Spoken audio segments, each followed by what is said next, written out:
No one does breakfast quite like Subway. So wake up with the Sunrise Subway Melt on toasty flatbread. Made fresh in front of you, just the way you like, with whatever toppings you choose. Subway. Build your better breakfast. The BS Report is a free-flowing conversation that occasionally touches on mature subjects. First of all, This is the BS Report with Bill Simmons. it might be cool, I don't know. And if it's not, I don't The care. BS Report with Bill Simmons. Bill Simmons works for ESPN. He's also named the Sports Guy, and he writes a comical sports column. He must be a popular dude. The BS Report. It's got a real dirty sound, like a rusty steak knife cutting through a well-aged steak. Now, Here's Bill Simmons. Welcome to the BS Report. In town, in studio, Yeah. Bill Hader. How Hey, are you? Good, man. It's been a while. I know. I was just saying, this is a big jump from From my your little house, office. from yeah. your little office, when like your dog would run up to the thing Yeah. and you would get out. This is great. This is so cool. Although I do miss the days of the house and having people come over. It was kind of intimate. Go out Yeah. for lunch after. It was Yeah, almost you like being walk- on a male date. It was a male date. We Yeah. walk down and get a little open face sandwich. Yeah, it was good. And sit, go hang out in Then the I'd wonder if kitchen. you were going to call me after. Yeah, and I would wonder too. I should wait 2 days. Yeah. And then No, I give wait a a text. week. Now there's a texting thing. Yeah. That shows like before I got married before like texting was even a thing. I Do you know know. what I mean? Tell me like about can't it. even, like dating. I can't even imagine that. It was like, where's the text mean to like a call? Do you know what I mean? Like you'd I be would like you think go on a it's- date and then you would have to wait like a couple of days before you call them back. But I was like, See, is I a would text think the you would same text thing? immediately. I would think so I don't know. too. I'm so out of the loop. I know nothing. I have buddies, people at SNL, other friends who are dating and stuff, and they'll talk about it, and I'm like, I'm so grandpa. I have no idea. It would seem like they would be easier for a variety of reasons. Because you could also like send out the floater text at 1 a.m. when you're out. But what do you say? Like, Back in my day, you couldn't do Yeah. anything. Like if you wanted to, you would just basically hope to run into people I know, yeah. You would have to actually go over to someone's house. and hope they were there. Yeah. Or go to a bar that you hope they were at, or a party in college and hope they were there. Yeah.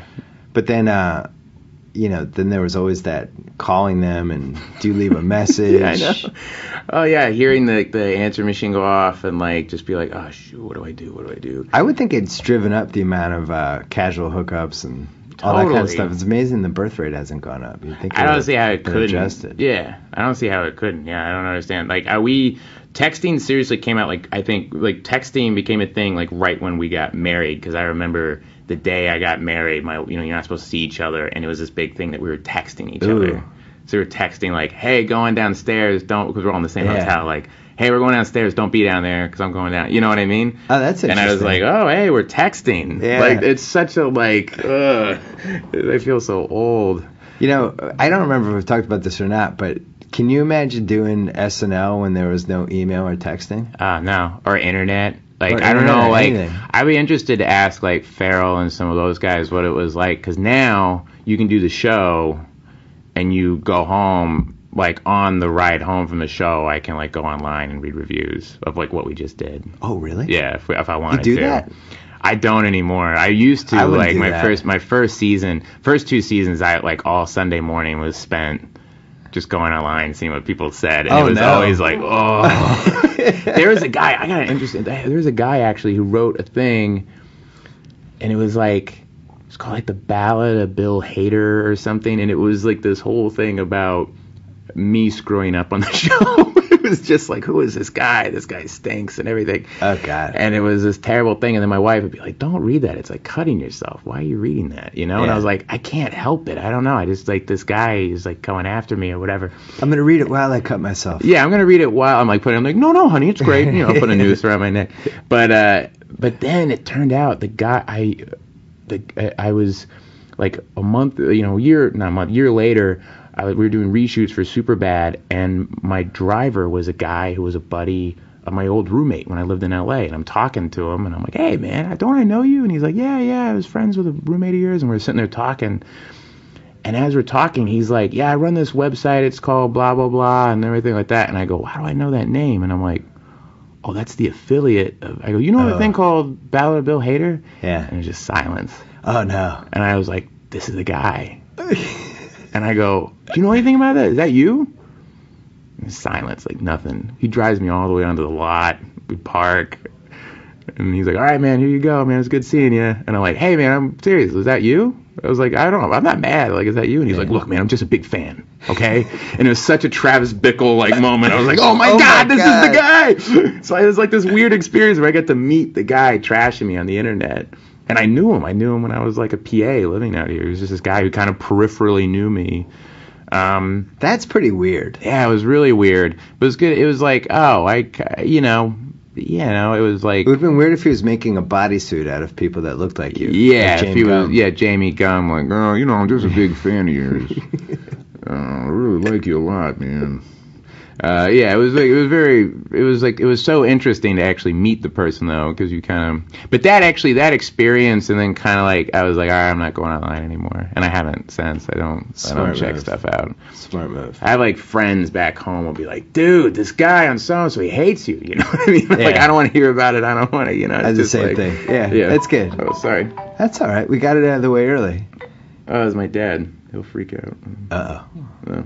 I hope nothing sports related happened that he's calling you about. No, he'll freak out that I'm on it. He's such a big fan of yours. Okay. I think I told you. He said, because I one time got to go, Jim Downey's a writer on the show, called me up and was like, hey, Bill, come down to this bar. We lived in the same area. He's like, come down right now. Go in the back room. Say, you just go in the back room. I'm like, all right, yeah. What's going on, you know? And I go down there, and he's back there watching it was the Angels-Yankees playoffs, Game 3 in 2009, I think, and he's back there. It was just him and Bill Murray, like, drinking a beer. Yeah, and I just sat there with Bill Murray and watched the baseball game, and it was awesome. And he was like, yeah, you're doing good on the show, man. Yeah, you're doing all right, you know. Super cool, talking about hosts, talking about, like, and just realizing how nothing has changed since, you know what I mean? Like, he was like, yeah, first couple of seasons are kind of hard, and you know what I mean? And how this guy, it was like, we were having, like, the same problems, you know? And so like 30 years later, you're in a lot of the same spots. Yeah, it was really interesting. I'm not at all comparing myself to, but I'm just saying we both work at the same place. It was just kind of saying like, oh wow, that SNL has not changed at all since the 70s. Institutional difficulties. Exactly. Like, this host was doing this, or I couldn't get this on because, you know, it's too weird, or, you know, it was low energy, or, you know what I mean? It was just like all these.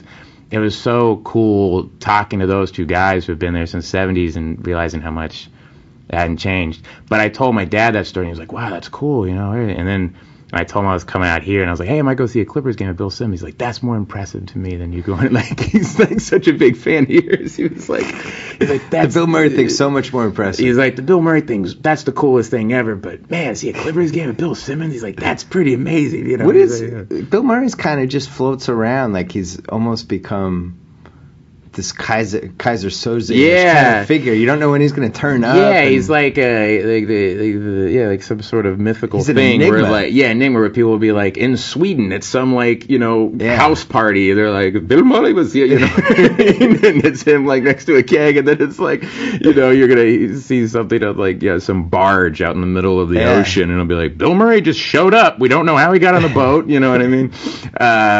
But I mean, the only reliable thing he does is whatever the golf tournament is, the celebrity thing. That's the only time you know you're going to see Bill Murray. Yeah, and his son is like a college basketball coach. Yeah, and he's like, and you talked about that a lot, but he's come by the show, and anytime I see him, he's nothing but nice. And he's the only guy, we went to the Comedy Awards last year, he's the only guy that I've seen the South Park guys get totally starstruck by. Really? Like unable to, like, Matt Stone, the only time I've ever seen Matt Stone completely, like, you know, because they're usually like, you know, whatever, you know, but when they met Bill Murray, we all ran into each other backstage at the Comedy Awards, and I had met him before, so I was kind of like, hey, how are you, man? But I'm still like, oh my God, it's Bill Murray, you know? Yeah. And they were just like, completely, I think Matt was like, this is the coolest thing of the night. This is the coolest thing that's ever happened to me. Like, he was just so bare bones about it. Like, oh my God, you are Bill Murray. Like, he just became a fanboy instantly. Why do you think he moved up a notch in terms of being like, I don't know what the right word is, where the other people didn't?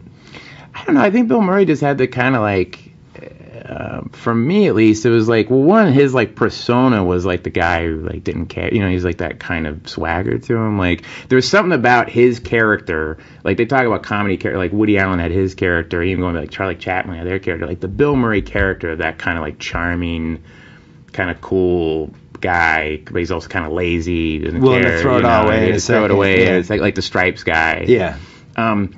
There's something about him that I remember, I was talking about this with a friend, you wanted to hang out with him. Like you would walk out of that movie talking like him. Yeah. Like the way when you hang out with a friend and you're like, oh, I want that guy to be my friend. Right. You know what I mean? Or like you're like, wow, that guy's so cool or whatever. You like wanted to like start listening to blues or whatever because he was into blues and drink beer and like he liked the Cubs. It was like, I'm going to start watching the Cubs. You know what I mean? It's like he was infectious, his personality. Where like, I don't know, I never got that way about like any, Chevy Chase or you just have people like Dan Aykroyd or the Monty Python guys who played such other like varying characters. They didn't have like that personality type.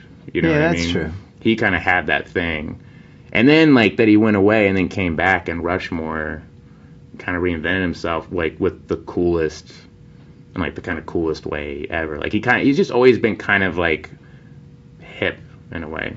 Yeah, he's been very smart about kind of shifting gears, which I think is a really tough thing for a major comic actor or comedian or whatever to do, because it does seem like there's a shelf life. I'm not sure what the number of years is, but totally. That's why the South Park guys, it's the fact that they're still doing that show after 15 years, like that in itself is and then it's always funny because they kind of and I think Bill Murray has that same thing of like, I'm not gonna get, because it's sometimes it's easy for it to be just kind of become a job, you know?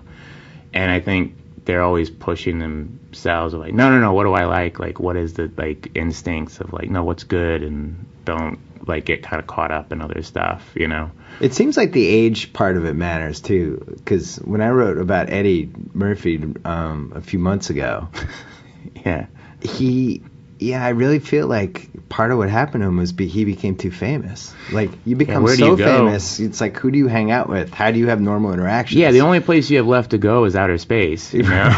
It's like, where do you go? It's like, wow. Yeah, it seems like those South Park guys, also there's a thing about stepping back a little bit, too, and I feel like Bill Murray does that, too. Like, he doesn't really show up and do a lot of those things. True. And I think he knows the power of that. So, like, hey, I showed up to this thing. It's like, whoa, Bill Murray showed up to it. You know what I mean? Yeah. And I feel like I could be wrong, but I feel like it's a conscious thing of, like, he's very good at kind of keeping away from it. Because I don't think, was there anybody bigger in 1984? I mean, when Stripes, Caddyshack, Stripes, Ghostbusters. Yeah. I mean, he was huge. I mean, Eddie Murphy was at the same time, but it was like, Bill Murray was, like, huge. And it's a good argument. He went to Paris. He just like went. He's like, I'm just gonna get out. I'm just gonna go away because this is like too crazy. And he was really smart. He kind of knew to like, I don't have to make a movie every year. I want to make it when I make something. It's like special, and you guys go, oh my God, there's a new Bill Murray movie, or Bill Murray's in it. So it has this kind of like cachet about it. It's like a filmmaker, like I don't know, like Terrence Malick when he makes a movie, or Quentin Tarantino when he makes a movie. It feels like an event. You know what I mean? Because you're like, he doesn't make them every year, Well, your friend Paul Thomas Anderson, I feel like that too. Like he did. Yeah. I don't even remember the last time he made a movie. Was it There Will Be Blood? There Will Be Blood in 2007. Yeah, he's the same thing. 5 years. He's the same thing. It's just kind of like, I'm going to wait and kind of like make sure it's good and make sure it's something because it takes a lot of work. But sometimes you can wait too long. And that's happened to some directors where they waited and then they finally come out with a movie and then it wasn't good. And now it's a decade where you haven't made a good movie. And then you're like, quick, you got to make another movie. Yeah, quick, we got to go make it. Well, that's like, when Thin Red Line came out, it was Terrence Malick's first movie in like 20 years, And I remember we were like, oh, let's see what this is going to be like. It's been 20 years. My favorite is the guy who did American History X, who basically got blackballed after. Tony Kaye, I read some article about it, He's making something. He's like, I felt like it was time to come back. I was like, no, you had no choice in this. Nobody wanted to work with you. No. Yeah, you screwed up. Yeah, he has a new movie at Detachment, which I haven't seen yet. It was with Adrian Brody. But yeah, he's an interesting guy. Tony that Kaye. movie went to a couple of really interesting places. You saw it?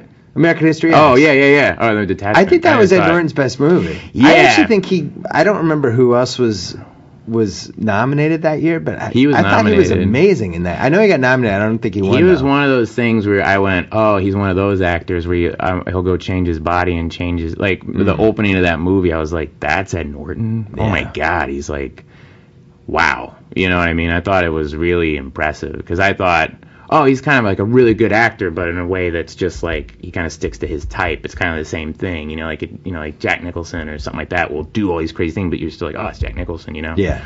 And American History X with Ed Norton, at least, that was the movie where I went, oh no, he's like Daniel Day-Lewis or one of these He got a guys little will too change ripped. it. I think it's going to hurt his Baseball Hall of Fame chances. A lot of suspicions. Well, look how skinny he is in the next A lot of episode, suspicions about how muscular he got that year.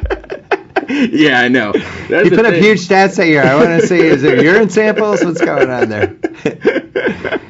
I'm sure, though, like, when you think about it, if you're an actor, like, that would be pretty easy to just do, like, a 13-week total bodybuilder, HGH whole thing and just get massive for some movie and then just immediately come off. Yeah, it's got to be. Like, it's like, what's that guy, Daniel Craig? Like, I watched that Girl with the Dragon Tattoo, and there's scenes with him, like, just kind of hanging out. And then it's like, from the Bond movies, the guy's like a brick. Yeah. I mean, those Bond movies, it was like, he can't even, like, I mean, he's so jacked. You know what I mean? And this time I was like, oh, yeah, come on.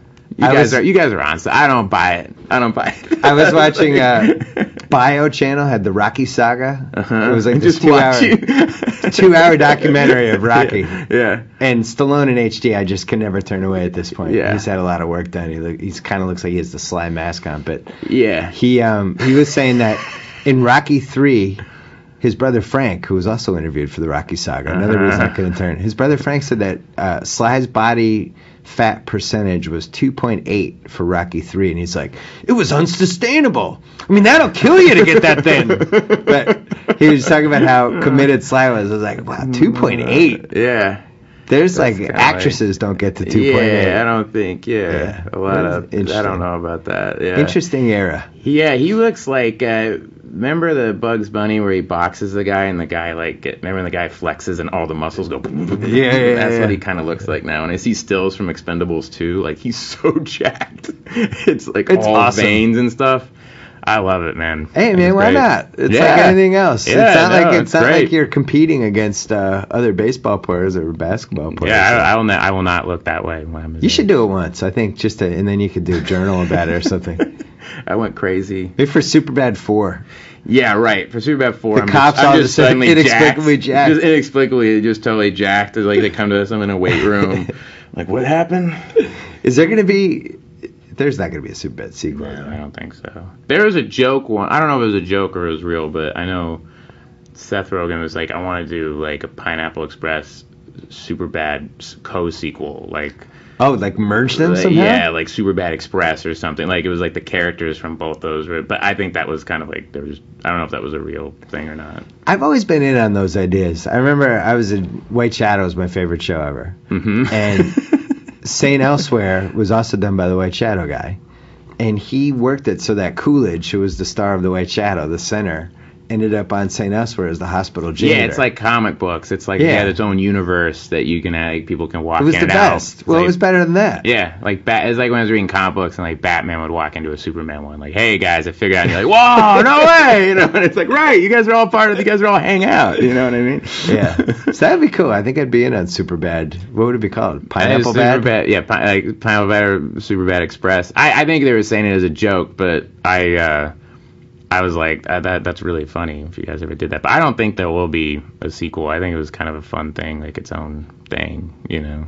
I don't think there'll be a sequel to it. What happens with that whole Apatow crew? Because how many years has this been going now? Like 5? Like all of them have independently kind of 7 gone into orbit. Yeah, I know, it's pretty crazy. They've all done so well.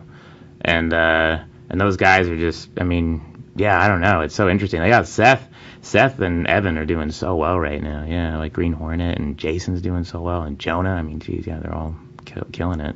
Were you surprised that Jonah was able to flip it around and become random Moneyball dude? No, not at all. Jonah's like, from the first Peter Brand, amalgam of different Moneyball characters? I thought, that didn't surprise me at all. I went and saw that. When I saw he was hired, I was like, oh, he's going to do so good because he's so confident And he's really smart, and Jonah watches and reads like everything. Like he just he's just very well knowledgeable about things, and so I think he would take it real seriously and make sure he just understands the business end of stuff. Yeah. Jonah's like one of those guys you hang out with and you're like, oh yeah, you really. He seems like one of the guys who passes the could have been a cast member test.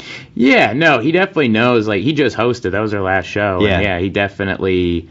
He's like one of the guys who stays late and writes with you and kind of. He and I wrote a sketch he's done twice. The little Adam Grossman, yeah, which came from a thing that happened to me in real life where I was telling him I saw that my dad and my family were at this Benihana, and there's this little kid who looked like Tony Soprano. He was like 6 and he had like a little jogging suit on and the gold chain, and anytime the guy would do something, instead of clapping, he would pat the table like that. My dad and I were watching, we were dying laughing. I told Jonah this, and we were at a restaurant, and we just started riffing on it, and he was going, I'm 6, I know. Like, he was doing it more like that. And so when he hosted the first time, I was like, what about the I'm 6 guy? Yeah, let's do that, So, yeah, he's very much, he's in that, Jonah, John Hamm, without a doubt. John Hamm could be a cast member. John Hamm's so good when he's on. John Hamm's great. Like, he's one of those guys that's just like, now he's like a Baldwin kind of guy. Like, it's like Lindsay Lohan shows, like, oh, we should have John come in and do a bit, whatever. And, like, he's just great. He's only hosted twice, but it feels like he's hosted like 3 times. I think he's hosted 3 times, yeah.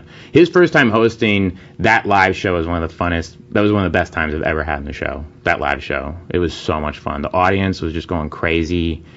We were all relaxed. Like, everybody in the show had something that kind of killed. You know what I mean? We did Vincent Price, and he was James Mason. He was Dean Martin at Dress, and Lorne Michaels, I don't think, was into his Dean Martin impression, or it wasn't really tracking. He goes, and then between Dress and Air, he's like, can you do someone else?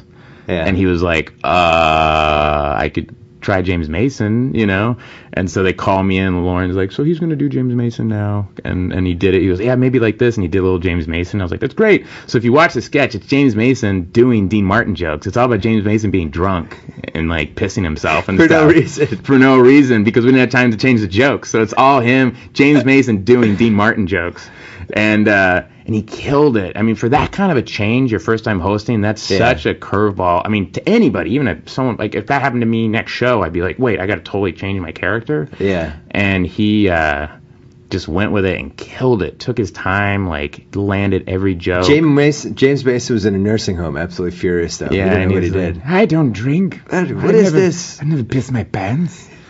But yeah, he was so good, man. I just remember that show was like a hot show. Like, people were going nuts. Yeah. What happened with when you did the Jeremy Lin sketch, which you, I think, co-wrote, right? Yeah, that was really, it was me, but it was John Mulaney and America Sawyer. These two writers are really, really, they made it work. I was kind of the one who's like, why don't we do something about, because I saw someone holding up a sign at the Lakers game that said Yellow Mamba, and I was like, whoa, come on, hey guys. Whoa. And then they had the fortune cookie thing in front of Madison Square Garden, or Good Fortune, and I was like, come on, guys, like, this is a joke, So it was just, my contribution was that, and then like they ran with it. Yeah, and I think I did I pitched the Godzilla thing where they're interviewing him, but then I looped like my voice, like, I threw the ball today, like all that stuff. But that was the two of them are geniuses. Because that was such a sensitive weekend in general, and that's when the ESPN headline happened, and just all kinds of stuff was happening. That kind of validated it, because I feel like everyone was like, is this a thing? You know what I mean? That was like, we weren't sure if it was really a thing. Like, okay, we have those 2 instances, but we were kind of like looking at other people, things people were saying on Twitter, other writers and stuff like that. And so, and then it was like, I don't really think. And then when that thing came up, we were like, oh, yeah, okay, so this is a thing. And that, I think that's what made it a cold open, to be honest. It was like kind of a cold open, or it might just be a sketch in the show. And then when that happened, it's like, oh, this is for sure a thing. And you guys have a certain built-in immunity with that stuff, where you can push the envelope because you're parroting. Yeah, but it's still very sensitive. It's still dicey. Very sensitive. Yeah. But it was like, that's what America and John were so good at of making, and it's what the South Park guys do so well too, is just making it very clear what your point of view is. What are you trying to say? What's the point of view? And just say that, you know, and and it's so easy to come up with other jokes that confuse it, you know? So like when you're at the rewrite table of that, I remember Seth Meyers just being like, all right, wait, what are you saying? You know what I mean? It's like, it was like, reset. Guys, let's back up. What are we saying? You know what I mean? And then you kind of go, oh, it's this, you know. You just have to constantly remind yourself what the point of the joke is. That's interesting. So, like, the big picture point. Yeah, just because you don't want to be called out on it or be muddy with it. If it's muddy, then it's kind of like, if that sketch is muddy, then it looks like we're being racist, you know? And it's like, no, we're not being racist. It's this other stuff. Is there a time in the last 5 or 6 years where the show took heat for something that you thought was unfair? I can't remember. No, I can't think of anything. You're in that immunity zone, it feels like. A little bit, to some degree. No, we've taken heat for stuff, but I was like, oh, I get that. Okay, that's not nice. You know what I mean? It's like, or, you know, people have been mad about certain things, you know, but I totally go. Usually it's the celebrities that get mad. Celebrities get mad, or I know we did a thing I was in called Estromax, where I was like one day estrogen pill, and I think like the transsexual community got really mad about it, and I was like, oh yeah, I understand that. Like when I saw their argument, I was like, yep, all right, yep, that wasn't cool, and we never reran it again. It was like, yep, sorry. Interesting. You know what I mean? Like I agree with you guys, you know, and I think the show did too. It was like, oh, sorry, you know. Yeah. That's the thing. Like sometimes you when you're trying to push the envelope, sometimes you don't know, and end up. That's the thing is like at South Park, those guys are so kind of like, you know, they just kind of just do it, and they kind of go, oh yeah, we'll see. And there's something also about animation that kind of like it kind of like distances you in a way. You can kind of get away with more stuff when it's just crude animation. If you saw real people doing it, suddenly it's just not funny. It's like sad. You know what I mean? But with the animation, it kind of has this like funny thing to it. I know I worked on one episode where remember Matt was saying he watched his front line about the NCAA tournament and how like the players should be paid. Yeah. And he's like, they're like slaves. And he was just talking about how like NCAA basketball players are like slaves. And then Trey was like, oh yeah, so Cartman wants slaves. And then it just became an episode that we ended up doing, the Crack Baby basketball episode. And we pitched the thing like, oh yeah, Cartman should go to the college, but he's dressed as a slave, like a plantation owner. Like, I understand you got some boys here, you know, and the guy's like, hey, little boy, but it's a little boy doing it who doesn't understand something. It kind of works. Right. If it was like a grown man doing it, you're like, oh, that's not cool. I don't know, you know what I mean? It was just like they're very smart at kind of being like, here's our point of view. It's a little boy who has a misconception of something, and that's funny. The guy can't agree with him. The guy from the college has to be like, he has to be very straight and honest, and that's what makes it work. That's what makes it funny, you know. Those guys had like a ridiculous year last year with the play. Yeah. And the show is still going. The play is like the funniest a thing phenomenon, unlike, I mean, I don't even know what another Broadway example of is in recent history of a play that took off like that. It's still selling out. It was so cool because we got to go. I started like kind of working with them in like 2008. I went to like Seattle. They had like these writer retreats, and I went to the one in Seattle. Yeah. And I remember them saying like, oh yeah, we have this, you know, we're working on this musical. We're working on it for like a couple of years. If you want to like come out, you know, and watch some of the rehearsals. And it was so cool watching the readings of it and how they would just have like the first act of it. You know what I mean? And it was so different, and how they switch things around and cut songs and move this here. And this song is the same song, but it now means something different. And it was really fascinating to see how they just constantly honing it. What are, you know, again, it's the same thing of like, what are we trying to say with this? How can we say this clearer, simpler? Yeah. Why do these two characters have to be in it? What are they, you know, they're just so good at, and they're so good at structure and those things. It's really amazing. So that they're it's funny because when you look at it from an outside, it doesn't look like they're doing a comedy at all. It's like they're very much about the emotion of it, and then whenever they find like a real inspired weird comedy thing, they'll hold on to that and go, okay, that's funny. We can't lose that. You know what I mean? We got to fit that in there because that's making us laugh. Right. So don't forget that made us laugh. Okay, put that up on the board. No, but we got to work and make the story work. So yeah, I learn a lot from those guys. I just watching them. They're they're at the top of their game. I mean, it's crazy. It seems like South Park and SNL are very similar in that they do it the same way they always did it. Yeah, and it's a creatively. Week. Yeah, and we do. It's the only two shows that we do the whole show in a week. But You it know seems what I like both of them could probably make life. Well, maybe South Park could they make life easier for themselves at this point or no? I don't know. It's like, they start Thursday and they go over the weekend, and it's just they work every day from Thursday up until Wednesday morning, and they want to be on top of stuff, and it's kind of just like, and it really is like when I go there, it's you work from like you don't work that long. It's really just helping Trey out with his idea, and so he'll kind of have like certain scenes, he's trying to work out, but they can be on top of stuff like so much, that's why you'll see something, you're like, oh my god, that just happened. Like the Jerry Sandusky episode they did, I was like, that just happened, and they just did like a whole episode on it, and it was really funny. That was a really funny episode.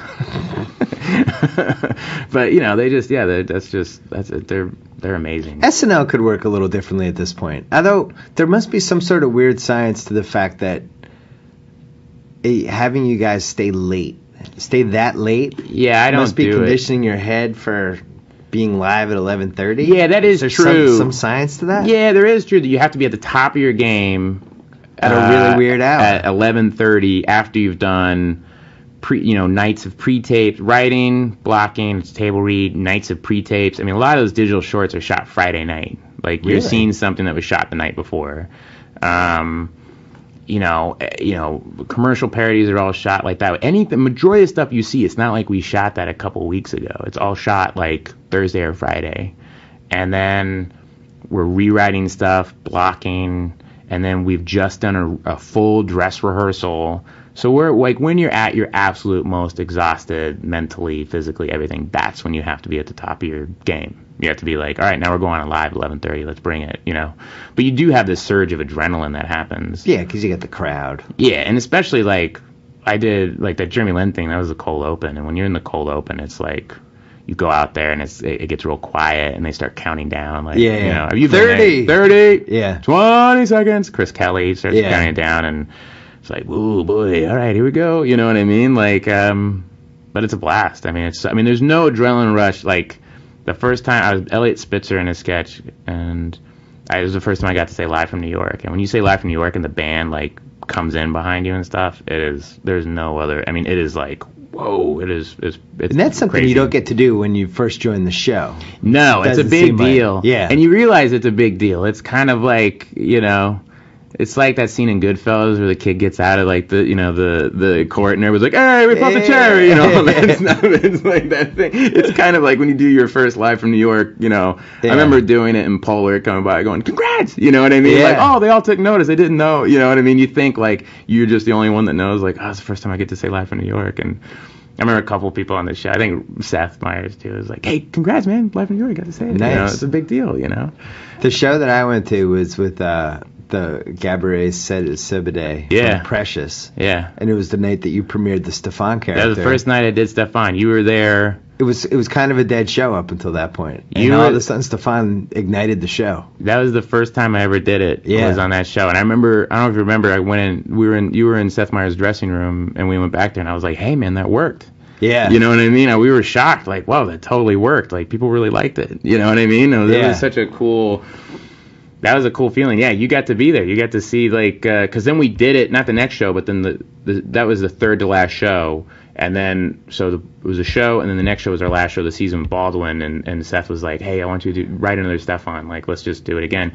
And when I came out that's when we were like, oh, this is like a thing, because people, like, went, like, crazy just the second time I went out. So when did people start yelling Stefan at you in the street and that kind of crap? Yeah, No, not so much then, but now, yeah, people really like that character.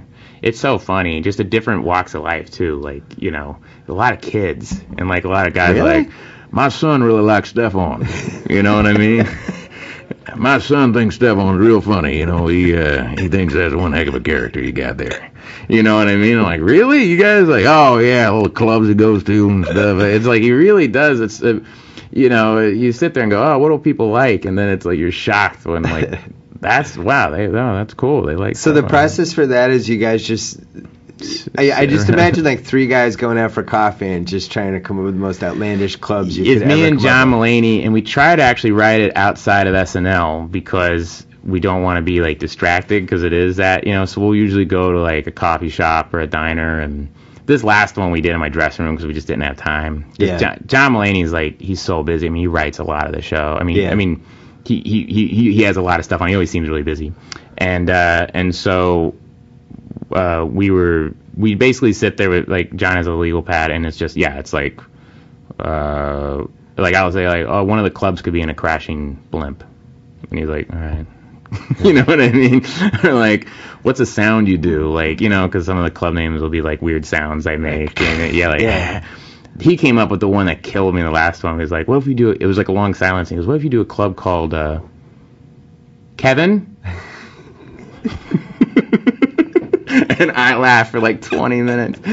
He's like, and then we took the joke out, and it was so funny. He was like, Club Kevin. And it's like, opened by Kevin's mom. And then another club was written and directed by James L. Brooks. It was like Club Trust, written and directed by James L. Brooks, this club.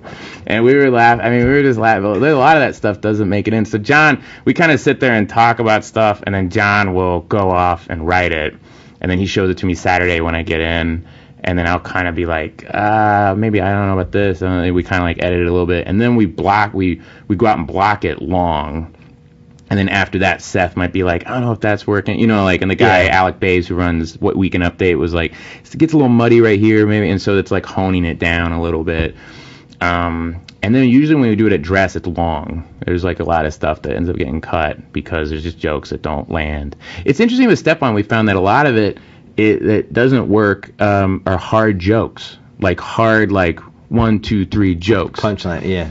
The stuff that works is like Furkles, you know what I mean? Yeah. And like, you know, Jupids and stuff like that. That's the stuff that people, like the weird stuff. And then John Mulaney will put stuff in. He'll either tell me as I walk out to throw me off, you know, to make me laugh, or he'll put stuff in without telling me. On the Christmas one... So you're reading it on the prompter and you don't realize? Reading the cue cards for the first time. Oh, cue cards, yeah. Yeah, and like the one on the Christmas one was really simple, because usually one of them a long time ago was 2-year-old Ultimate Fighter, Julie Lips Jackson.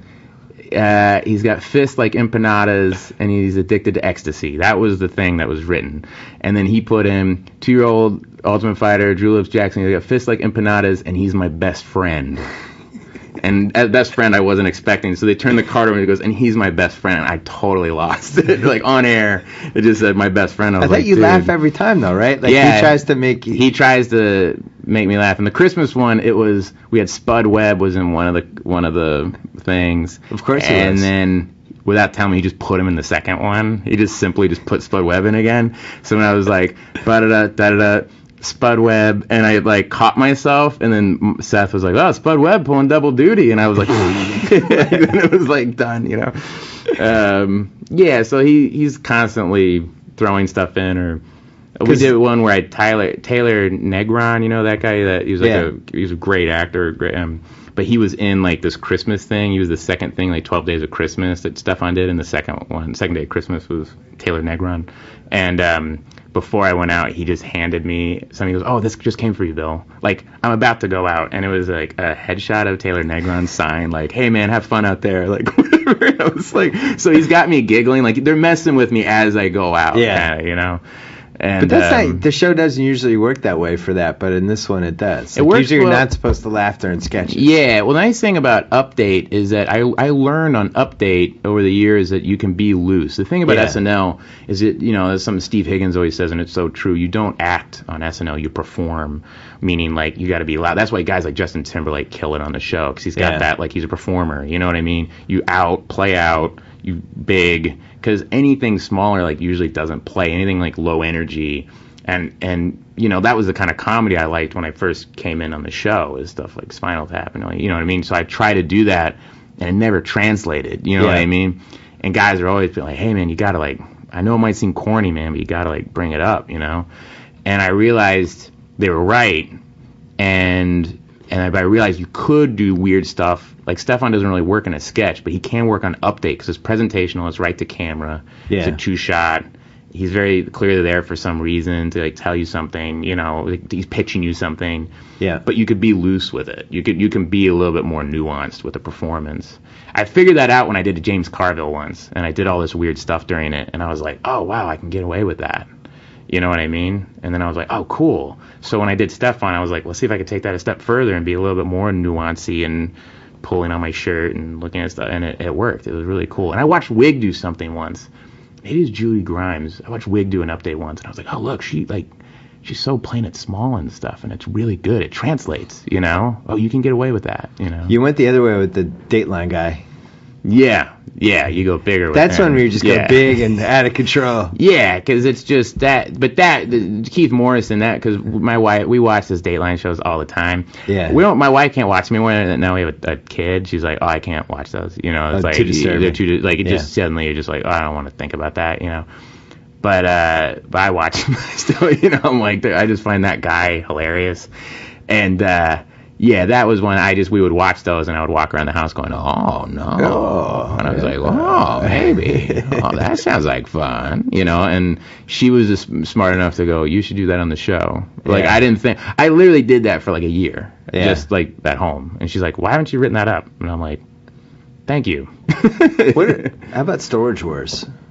Storage Wars. I don't feel like you guys have properly. Shows, yeah, you might have. Is that a joke on a joke? You might need to dive into Storage Wars for a second. There's some fodder. Maybe, yeah. I watched my first one last night, and I don't think I've ever watched Storage Wars. I need to watch it. It's one of those things you don't feel good about it, but then about 15 minutes in, they go to commercial, and you're mad. You're like, come back. I want to know what's going to happen next. And you can't believe you're thinking that, but that's the way it works. What is going to happen? I know Hoarders, people have written a lot of Hoarders stuff. Everyone's gone down the Hoarders hole. People have written Hoarder sketches, I feel like, that haven't gotten on. It's always funny when someone will write something and I won't know what it is, because I really don't watch like that much television, you know what I mean? And so like I watch a little stuff, and it's funny. I don't know. It's like when you work in comedy, kind of last thing you want to do is like watch comedy. You're just kind of like, I want to watch like Dateline. I want to watch true crime shows about someone being murdered. You know, you want to watch like really depressing stuff. But yeah, like and then someone will write something. You'll go, that was a crazy idea. Where'd you come up with that? And they're like, no, that's a show. That's like I was doing a parody of that thing. You know. Yeah. And you go, oh, that's a real. And then I'll go watch the show, and I'll be like, oh, this is a real thing. You know, or whatever. I don't have an example, but that happens a lot too. So you're not watching that much comedy because you're. I do watch comedy. I do watch comedy. I shouldn't say I don't watch that much comedy. It's just when I'm alone, like when I'm sitting there, like everybody's asleep, and I'm up to my own devices. I will either watch like basketball or a Dateline. But my wife and I watch Parks and Rec and 30 Rock. Who's your basketball team? Thunder. I'm from Oklahoma, so. Wow, I still don't say their name. Hey, I call them Oklahoma City. I won't say the last Thunder? name. No, out of respect to the Seattle people. Let me ask you this. So you help me with this. I did like this Back to the Future commercial with Kevin Durant, and like where I don't know if you ever saw that, where about the it was you like played Doc. Doc was in it, and I was like the guy selling with the shoes from Back to the Future 2. Like they was made it them. on? It was for the Michael J. Fox Foundation, and it went online. I think it might have been on television once, but it was me and Kevin Durant. So I hung out with him for the day, which was awesome and really nice and everything. And then his people sent me all this like OKC stuff, but there was also Sonic stuff in it too. There's also like Seattle Sonics, like T-shirts and hats in it as well. And I'm like, can I wear this? Because I didn't really follow the Sonics that well. You know, it's like, am I being a tool? If I because the Sonics hat like is cool. It's like a cool hat. I don't know. Forgot about the Oklahoma thing. Can you wear that? Are you allowed? Am I a jerk for wearing that? I think you're like the one guy who could really answer this. I'm gonna put on my Sports Czar hat for a second. Okay. I think it's in poor taste. Poor taste to wear the Seattle's hat. All right. It's the equivalent of let's say you divorced your wife. Yeah. Let's say you married Mark Zuckerberg's wife, and then you just started wearing Facebook stuff. That would be weird. You couldn't do that because that's the equivalent of that. The Oklahoma City stole the team. I'm fine with it. I have nothing against Oklahoma City. I do think though it's going to be fascinating if they make the finals, because there's 3 hotels and 1 restaurant. Yeah, what's going to happen in Oakland? There's one restaurant. We got to build some more restaurants, guys. We need a Chipotle. Yeah, that's what it will be, too. It'll be like Chuck E. Cheese. They'll just like make more free Chuck E. Cheeses. People like that. Sizzler. Yeah, man. Oklahoma City. I haven't been there It's in a long small. time. It's I a very mean, it's small fun place, to go visit, yeah. but the finals is a different animal. You need lots of hotels. You need restaurants, and I it didn't even becomes think a about thing that. where Yeah, it's not like Orlando or one of those places. because I went down and I think I went down. I'm going to say it was like the last week in December 2010, Mm-hmm. and we wanted to eat after, and we're like, oh, can you give us a couple restaurants? And they're, well, you can go to McManus. And I was like, all right, cool. Yeah, we're Mickey Mantle. They're like, no, that's it. And it was it. And the players went there, and like everybody went to Mickey Mantle's. And that's just where you went after the thing, and there was no option B. Yeah, you just be like, you come to my house. Got some leftovers. He's like, why don't you come to my house? My wife will make you some cornbread. And That's when I stayed at the haunted hotel. where was that at? Like The Skirvin. Okay. That's when I had a ghost wake me up. The crying What happened? baby. I never told you this story. Crying baby woke me up. Really? It was this hotel that was legendary for a crying baby. And I told the front desk lady, yeah, put me on the crying baby floor. I love ghosts. And she's like, oh, you want to meet Effie? Effie? Effie was the ghost. I was like, yeah, I'll meet Effie. And they put me on this floor. Mm-hmm. And I wrote about this. I'm going to tell the story again, though. I'm one of those people that when I'm asleep, I'm asleep. Mm-hmm. Like, you know, remember that Paranormal Activity? That movie? Yeah, that would never happen to you. Or... I just wouldn't wake up. Yeah, like, my you wife would could be be- levitating over the bed and thrashing, and I would just roll That's a over. funny sketch. We should have done that. Yeah. The guy won't wake up. Just like, come on. That's me. It's like all the blood's on one side of my body. And I woke up. Yeah. And I woke up because I thought somebody was in the room, and all the hairs on my arm were standing, and I felt like I was not alone, which made me wake up. And then I heard a baby crying, and the reason I woke up was because, you know, at this point my kids were a little bit older. Yeah. But I heard the sound of a baby crying, which woke me. It put me in that you have a Yeah, young yeah, kid. yeah, You're in that yeah. default mechanism Yeah. of baby crying. Yeah. And all these things happened together. And then I was focused over. I thought it was coming from over there. It was by the window. And then I turned on the light, and I couldn't turn the light on. I finally turned it on, and I was so freaked out. I didn't know what was going on. It was like clearly somebody who'd been in the room. Turned on all the lights, kept the lights on for the next 10 minutes. Couldn't fall back asleep. My heart was going like this, and I'm like, stuff like that never happens to me. So then I went online and started Googling this hotel and the ghost, and it was like 10th floor, jumped out the window. I was like, the window that I've just been staring at for the last 10 minutes, what's going on? And I have no explanation. It was either a ghost or this is something they do where they pump the baby crying into the thing. Because like the Knicks, Eddie Curry had gotten freaked out. He was in a room. You never heard this? Eddie Curry was freaked he out. slept on the floor of a teammate's room because he was freaked out by the ghost. I think it might have ended his career. Oh, that's what happened, Eddie. Okay. That's what happened. It wasn't the weight gain. It wasn't the weight gain. It wasn't laziness. I saw a ghost. No, that's it. The ghost ruined him. So then, and then after that happened, like a whole bunch of weird things happened to me. I had to like shake the mystique of the ghost. I was in a haunted hotel once where I stayed in a hotel. I was shooting this movie, Adventureland. You remember? Movie Yeah, Adventureland? yeah. I loved Adventureland. And I was in a hotel in Pittsburgh. With Pittsburgh, like as a movie fan, I always think of like the George Romero zombie movies, like Dawn of the Dead and Night of the Living Dead. And I was like, oh, that's so cool. I'm in Pittsburgh. See where I want to go with a Monroeville Mall. And I was in a hotel there, and in the middle of the night, you know that feeling like when a cat or something like just jumps out and like So it was like I was asleep and something just like, and then like a plant fell over, and I was like, so I get up and I put my feet down and my feet's on something. I'm like kind of out of it, and I'm like, what the hell? And I turn the light on and it's just dirt from the plant. I'm standing in the dirt of the plant, and I'm like, what is going on? The plant just knocked over. Just knocked over. Then I go into the bathroom and I look down and I'm in this. I kind of turn the light in the bathroom. And I look down in the sink.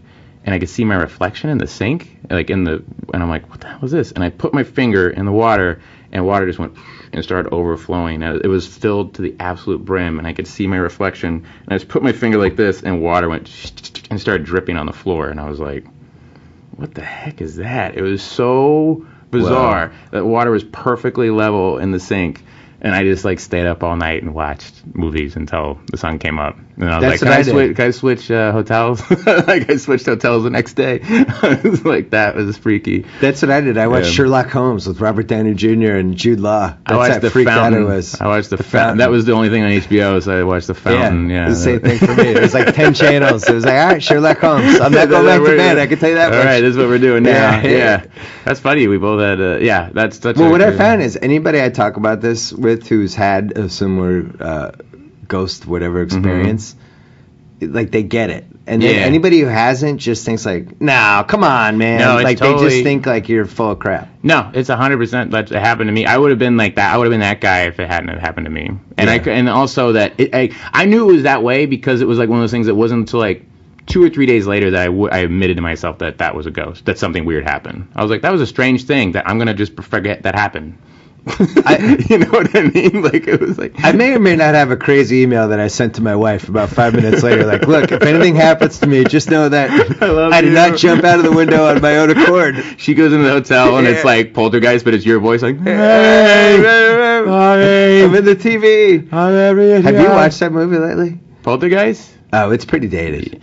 Yeah. Hey, you know, like I have trivia. You know when like the stuff comes through the guy's head, the fingers come when that guy looks himself in the mirror. Yeah, yeah. Those are Steven Spielberg's hands. Really? Those are Steven Spielberg's hands. Yeah.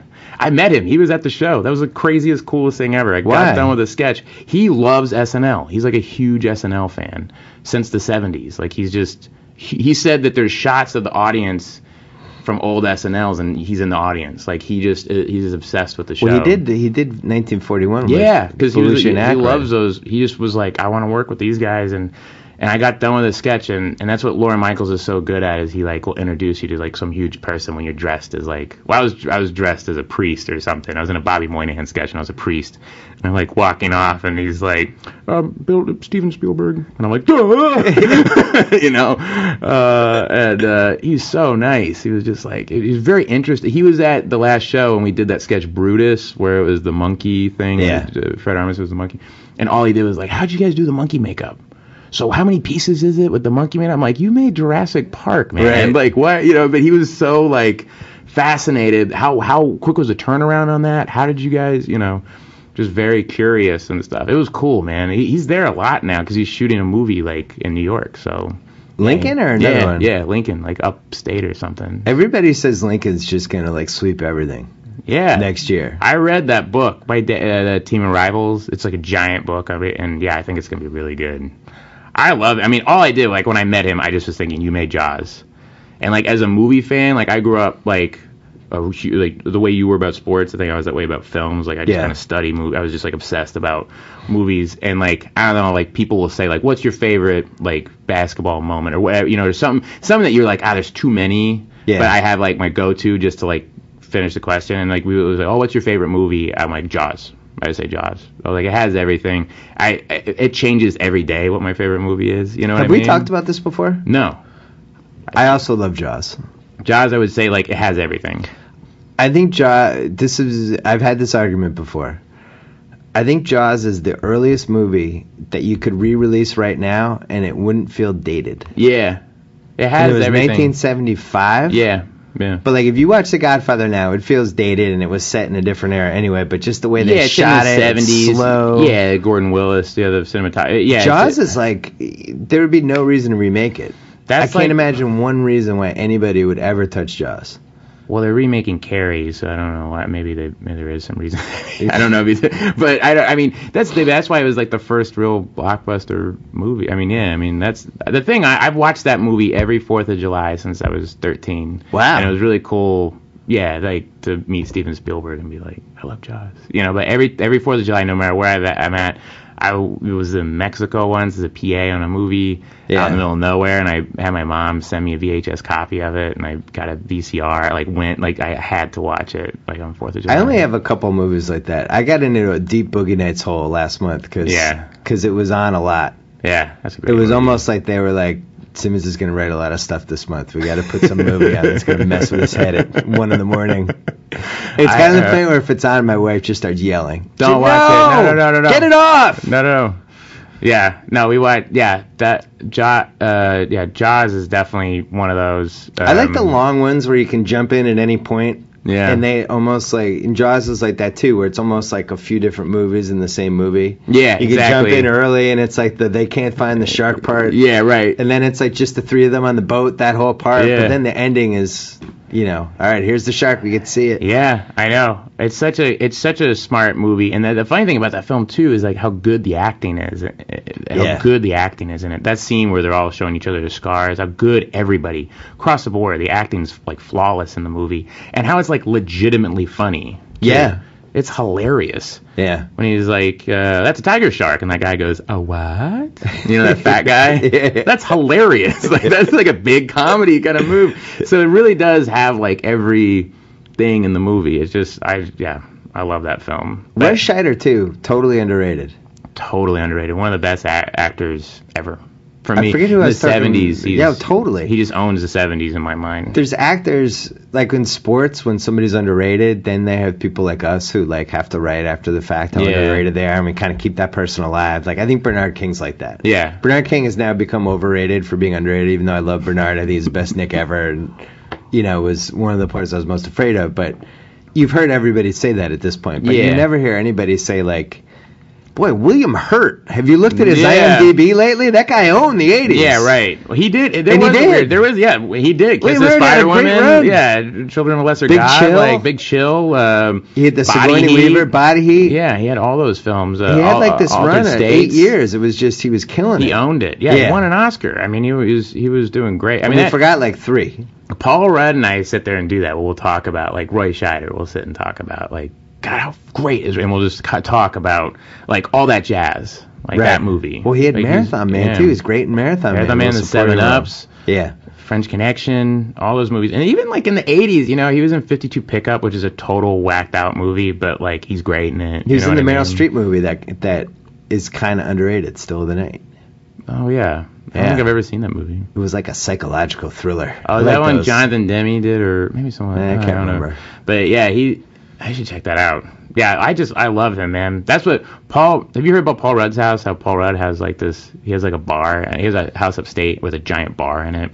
And it's like a legitimate bar. It's called Sullivan's, this giant bar. He named it? Yes, it's his dad. His dad had one in Kansas, and so it's Sullivan's too, and he has like this giant bar, and it's awesome. And he has like fantasy football, I have a bunch of friends up there, and like on the Super Bowl, he has many friends. And we go up there, because we have like kids the same age, and our families are friends, and we'll go up there, and it always turns into me and him drinking scotch, going online, and just looking at like IMDb? IMDb, or going on like YouTube and finding like, all right, SCTV Rick Moranis, and we'll just like watch every Rick Moranis thing and discuss them and dissect them and be like, why this is Martin Short, and like I met Martin Short was at the show, and I met him, and I was like, me and Paul Rudd sit, and me and Paul Rudd both were like, we sit and watch you like on YouTube, like all the like the classic sketches and stuff, but we'll do that with actors too, we'll just sit. I feel like it bugs me about SNL that they didn't do a better job with the online, because it's on Hulu. I mean, Hulu's fine, but you gotta watch the commercial before each one. Yeah, it's hard. I just wish they had a too. giant interactive site where you paid $4.99 a year and you could just go on and watch anything you want. I wish they would too. We at SNL we have the coolest thing ever, which is we have the SNL we have a server that has every single sketch on it, dress and air. Oh, interesting. So we can sit there and go first Unfrozen Caveman Lawyer. And you'll go, oh, wow, this went to dress like 3 times before it made it to air. So you can see all the dress they'll sketches. show the dresses? Yeah, and so you can watch all the dresses where it didn't work. And, they changed that or they did this. And, like, way, way back. And it's awesome. I'm so still bitter that that was that era where they made all those movies. Mm-hmm. They turned characters into movies nonstop. They never did the Unfrozen Caveman Lawyer movie. I would have loved it. And Sprockets, which was a movie, and then it ended up not being a movie. Yeah, I was so disappointed that I read the Sprockets movie. It was really funny. I was just telling Laura Michaels that too, because he was saying, he was talking about how his kids, or like they quote everything. They sit and quote stuff, and I go, yeah, I feel like that's where I got like my comedy rhythm from. Was like you just sit and quote the things you like. Yeah, it's like being a guitar player and playing Stairway to Heaven, and then you kind of like learn how to do your own thing. It's kind of like quoting jokes and quoting things you kind of like when you're young. And I said when I was like 9, I would just Unfrozen Caveman Lawyer was like I thought that was the funniest thing I had ever seen in my life. Because I understood in some inherent way that the guy was using the fact that he was a caveman to curry favor from a jury to get sympathy from them. He's like, I don't understand. Your world confuses and frightens me. The lights turn on and I think the sky is falling. Is the sun eating the moon? Is it like, and he's so arrogant, you know? I just remember being a kid and being on the floor, like just laughing so hard, you know? For me, it was, because I'm older than you. For me, the SNL, they started rerunning them as half-hour shows on, like, I don't know, Friday nights. So it was when I was up. So I'm going to say it was like 1977, and or maybe 78. And it was the Wild and Crazy Guys. Oh, yeah. Which I just thought, I don't know why, but I was like, wow, so this is what, these adults think this is funny, and now I will too. And I just was all in on those guys. And those are my first guys. Yeah, that's the thing. When I first had my first meeting with Lorne Michaels, he said, what was your like cast? That was the first thing he ever asked me, actually. He was like, so what was your cast? Like, when I was like, well, John Lovitz and Dana Carvey, but really Phil Hartman was the guy. Phil Hartman, I remember liking Phil Hartman because I remember my dad even pointing out, like, watching the Matt Foley sketch, you know, and like Chris Farley is just like literally like tearing up the scenery, you know, I mean, he's just killing it. Force of nature. And my dad was like, well, watch Phil Hartman. He's just so in character. Like, he's so committed to the thing of playing the dad in that, and such a calming thing. It makes like Chris Farley funnier. Do you know what I mean? And just that taught me a lot, you know. And I remember when I started SNL, I was like, oh yeah, you got to be, you know, committed to, even if you're just like the straight guy. There's something funny in being the straight guy. You can make it funnier if you're a good straight guy. You know what I mean? Right. And like, that makes sense. I learned that, I think, from watching Phil Hartman and the Matt Foley sketches. Like, he kind of makes it funnier, where he's talking about like, well, we support, you know, Dan's writing, and like, you know what I mean? The way he's talking is just really funny to me. He's on my Mount Rushmore. Without a doubt. I don't know what it is, but I just know he's on it. You don't have the Mount Rushmore yet? I'd really have to spend like 5 weeks thinking about it. Yeah. It's tough because it's been so many years now. And I would feel like they would have to complement each other, but I thought he was so versatile. Like, it's hard for me to imagine him not being on it, just because of all different things he could do. And the Sinatra to me was the killer one of all. Well, that's one of the best sketches of all time. Yeah. That's one of the best sketches of all time. That's a sketch that's so cool, talking to like Jim Downey and Robert Smigel, because they wrote that sketch and who had what line. Like, they remember, like, Smigel was like, you know, chunks of guys like you in my stool. Michael's like, that's me. That's mine. You know what I mean? You know, Cue Ball center pot down. He's like, that was me. You know what I mean? Like, that's how you knew that was a good sketch, because they could remember every single line that they. Yeah. And you usually don't do that. I know on one South Park, the first South Park I ever worked on was the Fish Sticks one, the Kanye one. I don't know if you saw that. Where it was like the Kanye West of the gay fish.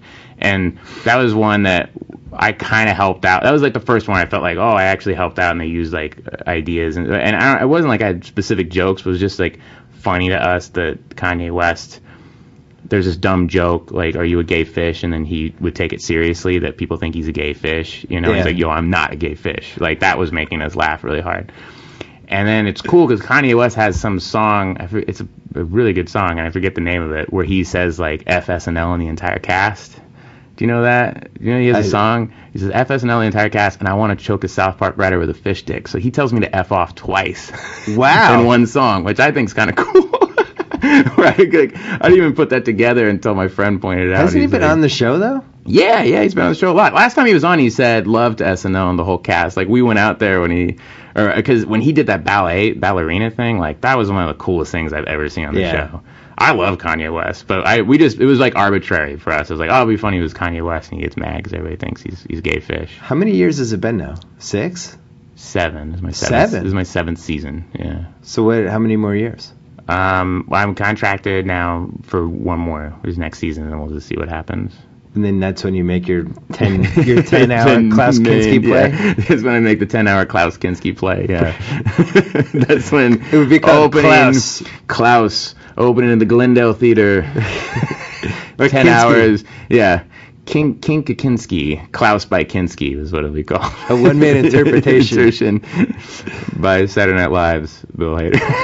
It sounds like a sketch, actually. Yeah. Yeah, I can never get Klaus Kinski on. I would love to get a Klaus Kinski thing on. Or you could do like variations on a Klaus Kinski, but you couldn't call it Klaus Kinski, I think. We tried to do, I think I told you, we tried to do a James Gunn talk show, and it never flew. It was too dark. It's going to happen for me at some point. It was too dark. It was too weird. What was the thing about when they're doing the Silence of the Lambs TV show? Yeah. About the auditions for James Gunn with different James That Gunn. would have been funny. Was it James Gunn? James Gunn, yeah. James Gunn. When we did the talk show, it was the girl in the well was, I think she was like the co-host, so it was like, and now, and you just see the well, but you just hear a voice, like, and now, here he is, you know, and one of these days they'll let me out of here, bye, you know. It was like, I think there was some, but it was just really dark. The funny thing about, I'm so upset it didn't happen. We did him once on the show, the Bad Guy Talk Show with Bradley Cooper. And that was fun. I enjoyed the Bad Guy Talk Show. You know what's funny about, Seth Meyers wrote that, but the funny thing about that one was that James Gunn was so clearly just so confident that he was the most effed up one there. Like, he was just really enjoying the show, but he's so confident, like, I skin bodies and stuff. Like, you guys, like, Karate Kid, like, so he's just very, like, chilling out, enjoying the show and stuff. Right. That was a lot of fun. I remember Seth, that was like a direction of Seth. He's like, you were super confident that you were the most messed up one here, so just play it crazy. Just you're just happy they invited you. And you did the Lindsey Buckingham showed up finally. Yeah. And as you were Lindsey Buckingham, that must have been a big moment.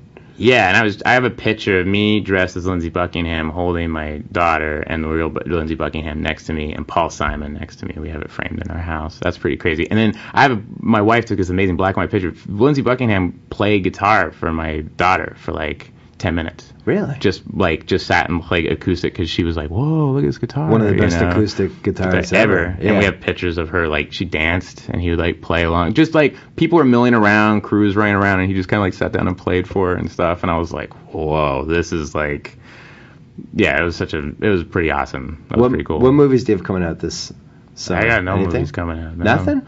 Well, I'm in Men in Black 3.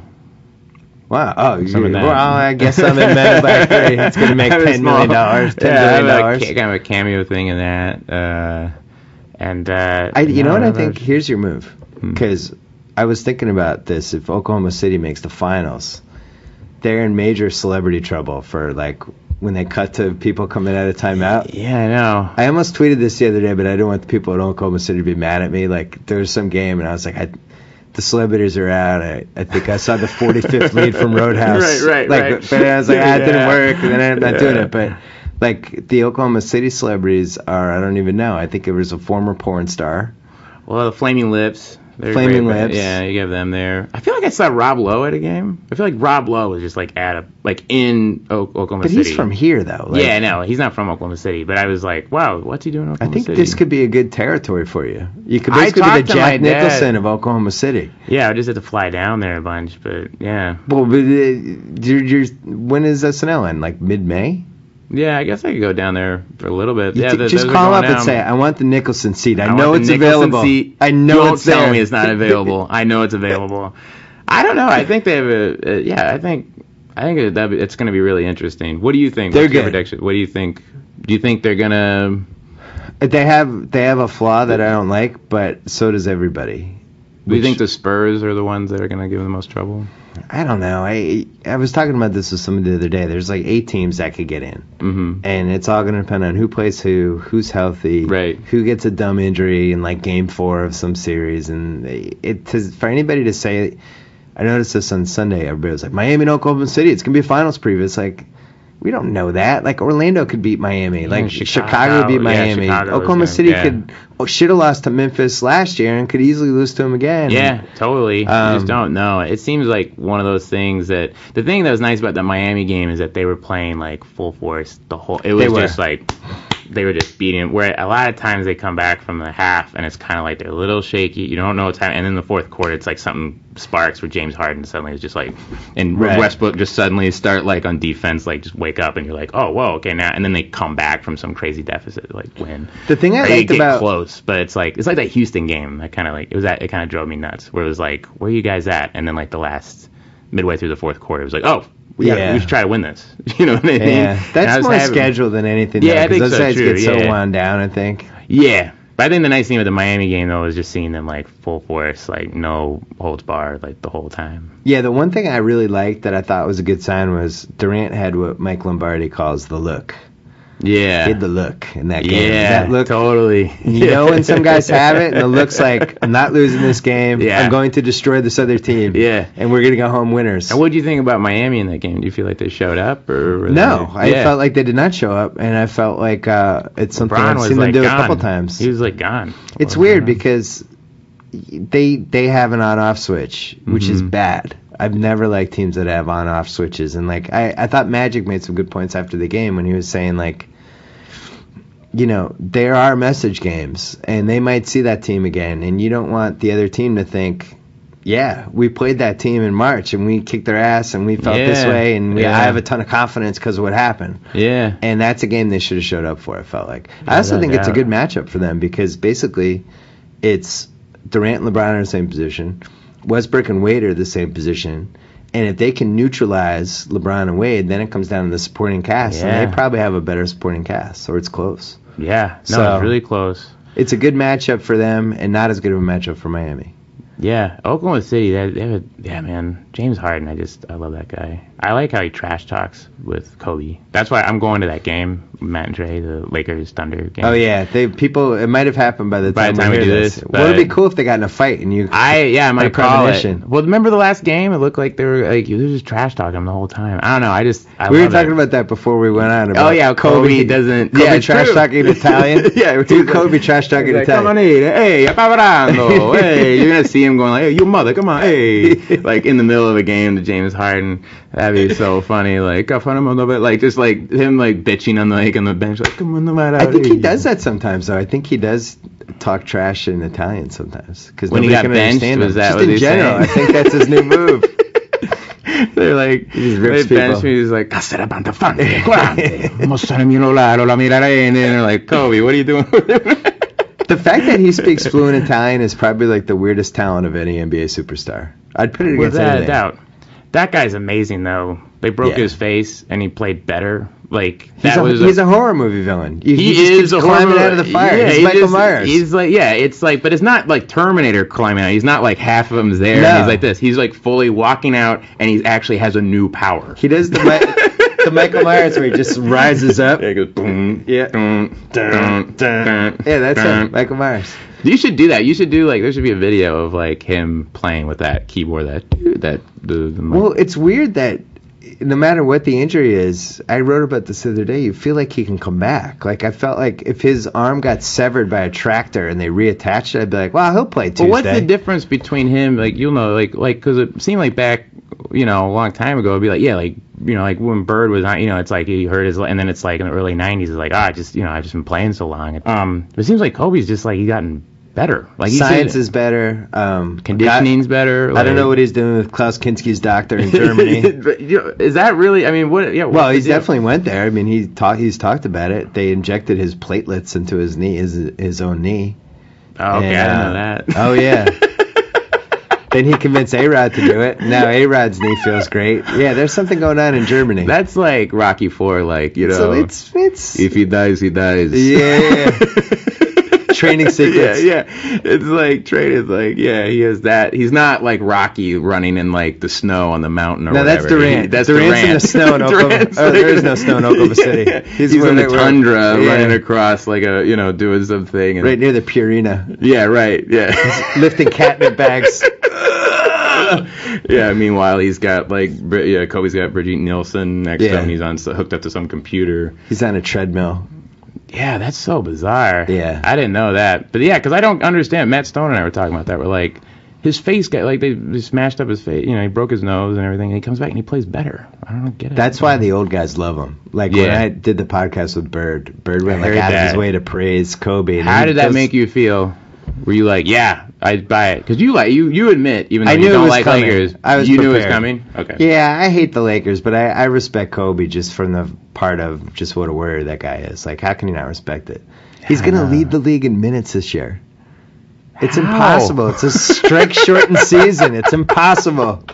I picked them to go 34 and 32 because I thought he was going to break down. I thought Bynum was going to break down. It's been the opposite. Yeah. Bynum's like superhuman, and Kobe just plays 40 minutes a day, and it doesn't do bounces anything off him. It's so crazy to me. He's amazing. Yeah, it's true. What do you think? All right, yeah. No, we got to wrap it up. Let's go. Bye. We're when come back during the playoffs. Yeah. Before Oklahoma City, even if it's a phoner. I'll go sit. I'm being totally honest. I'm gonna try to do that. If they make the playoffs, I'm gonna try to get the Nicholson. Be their Nicholson. I'm gonna be their Nicholson. Oklahoma City, make Hader the Nicholson. I'm being totally honest. I'm gonna try to do it. This is a real thing. I'm gonna and he get won't on the dress phone. up as Stefan. He'll dress up like himself. I'll dress up like Nicholson. I'll be all in black with a black. I'll have that guy sit next to me with the white beard and the sunglasses next to me. Like have a buddy just sitting like. But have him wearing a giant cowboy hat. Yeah, make him a little Oklahoma City-ish version of that guy. Hat. Yeah. Who's that guy who goes all like the Clippers, like, or the guy who's a big... Jim Goldstein. Yeah, that's Goldstein. another guy. Yeah, I'll dress up like Jim Goldstein, just sit there like the weird like Van Helsing Crypt Keeper. Wearing like an alligator jacket. Alligator jacket. Yeah, it's a good move. Yeah. All right, thanks for being on. We'll talk Thanks, to you buddy. soon. Thanks for having me, man. So I get to sign off. Whoa. Thank you for downloading the BS Report with Bill Simmons. Too much fun. Check out more podcasts at the iTunes Music Store or at Podcenter at ESPNradio.com. Peace out. That's strange. It seems while Bill was busy serving up all that audio awesomeness, he forgot to mention the biggest news of all. The Italian collection at Subway, talking some molto delicioso subs, like the chicken pizziola melt, Italian BMT, and the Mondelicious meatball pepperoni melt. Any one of these bellissimo subs would be absolutely perfecto, while taking in all the madness this March. So get to Subway pronto for a taste of the Italian collection. Subway, eat fresh.